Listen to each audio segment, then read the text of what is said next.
sister really put it into perspective for me watching the first episode. And she said that they're not bringing my version of the characters to life. They're bringing the version of the author's characters to life. And that fucked me up. And it really cut off my nitpickiness for this fucking. I really tried not to nitpick. I really, truly did. And I feel like I did a good job on that.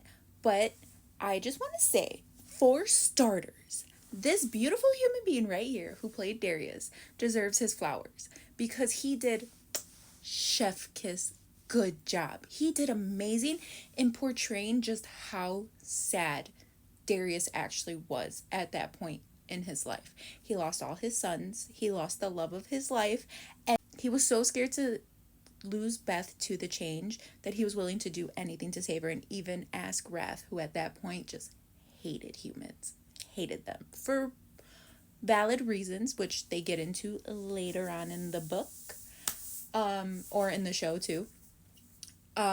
He sat there and he could just, in his face, just sadness, his eyes just so sad. And it was heartbreaking to see on TV. I mean, it was heartbreaking to read it, but to see it actually in your face, just sad. He did an amazing job. Amazing job.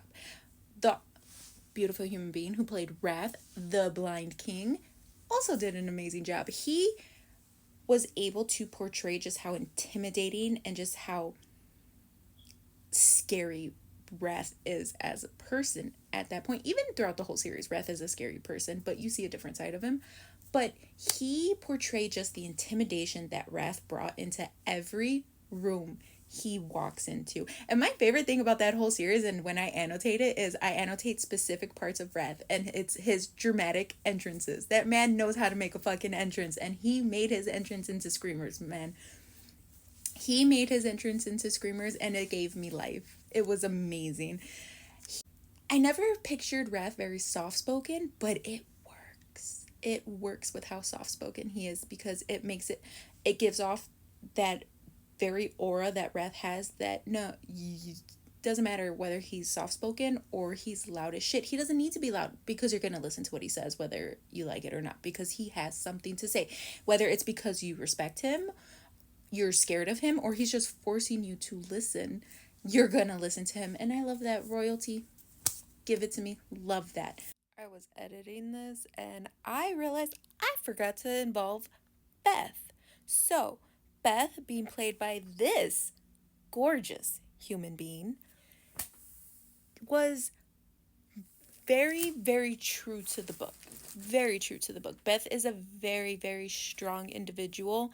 She longs for an adventure. She feels like she is stuck in her life. She's stuck in her rut, and she needs to get the fuck out of there, because she believes that if she doesn't, she's stuck, and she's gonna end up like the bitter big boys of the paper, going to the same bar every night, bitching about the same thing every fucking day.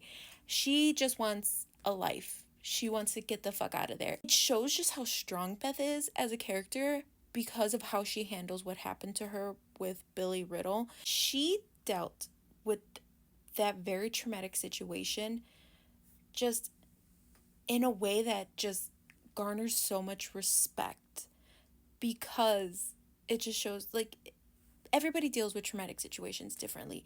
Beth decided she wasn't going to let it control her life. She was very, very much like, I'm going to face this head on.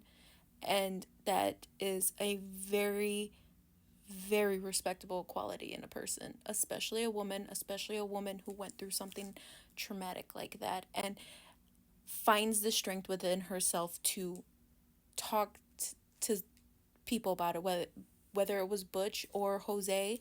She talked about it and she pushed forward, and that's very admirable. Not everybody can do that. Once again, everybody deals with trauma different. Her reaction to her first meeting with Wrath, even though she technically didn't remember it, was funny. In the book, it wasn't funny. It was very much like, damn, that's actually really scary. Even in the show, it's scary. But seeing it on screen and how Wrath went about trying to approach her for the first time was fucking funny. Was so funny because it's this big bad vampire dude who like kills these evil beings, and he fucks up a first encounter with his one of his best friend's daughters. In this first episode, I am very pleased with how Beth was played. Very pleased.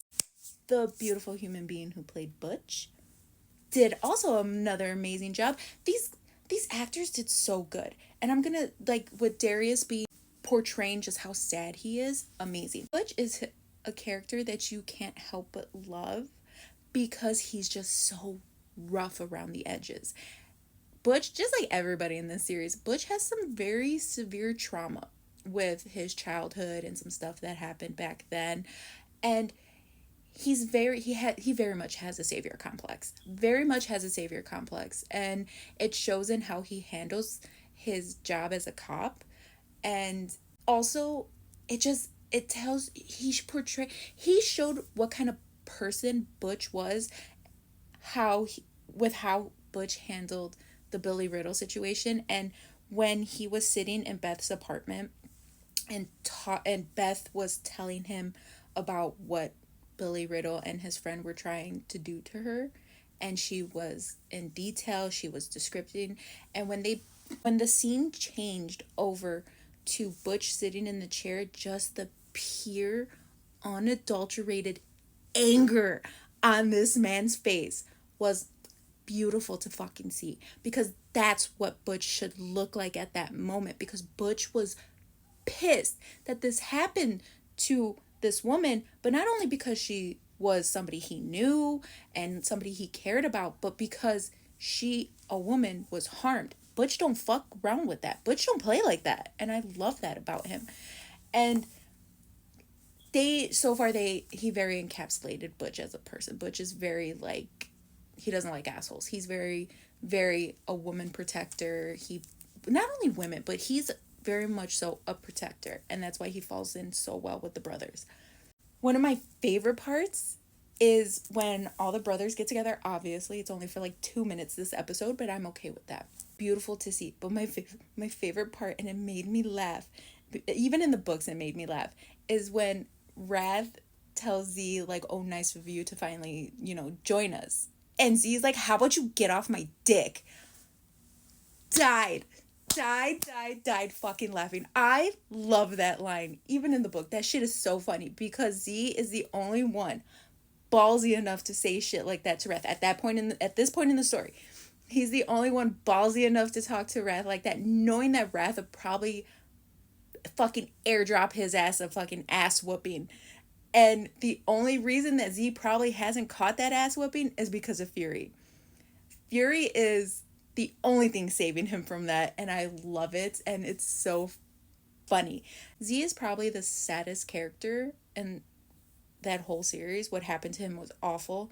What happened to him was horrendous, and he did not deserve that. Fury did not deserve to deal with any of that either, or anything that came after that. The beautiful human being who played Z, another wonderful job. Even if it was just very brief, he was very menacing, and that just, it was amazing. It was so good. The sex scene was like the last 5 minutes of the episode, which is fine. It was done very well. It wasn't like over the top. It was very, considering the act is intimate, the scene itself was also very intimate, not because of the act that they were doing, but because of the chemistry that Wrath and Beth have. And the actors that played both Wrath and Beth have that chemistry. And I was very worried that we weren't going to get that. But the chemistry is there. And I'm so excited to see how it continues on. I'm excited for next week. I cannot wait to see it. I have high hopes for this now. Really high hopes. And I'm going to not be as nitpicky once again. I'm going to try not to be. And even if I am, I don't think I'm going to really go into that, because that's not fair to the show, because my hangups are, like I said, little itty bitty things here and there that really don't deserve airtime like that. But all in all, 8 over 10. Loved it. Can't wait for next week. I really, really hope the show gets picked up and like for a long haul, because I'm down for that. I'm so down for that. I will be a loyal watcher from day one, mama. Day one. But yeah, that's my thoughts so far. I can't wait to see how else they portray everything, how well they do it. It's gonna be a fun ride. I see it. I really hope it stays a fun ride. But that's all I got for you today, guys. If this caught your interest, go watch the episode. Read the series. If this caught your interest, please read the series. It's like 22 books long, so you have a lot of content, for lack of a better word, that I can think of right now. Also, there's a new one coming out in November. So join us. Join us in our BDB baddie journey and enjoying an amazing series being brought to our screens. But yeah, that's all I got for you today, guys. Stay awesome.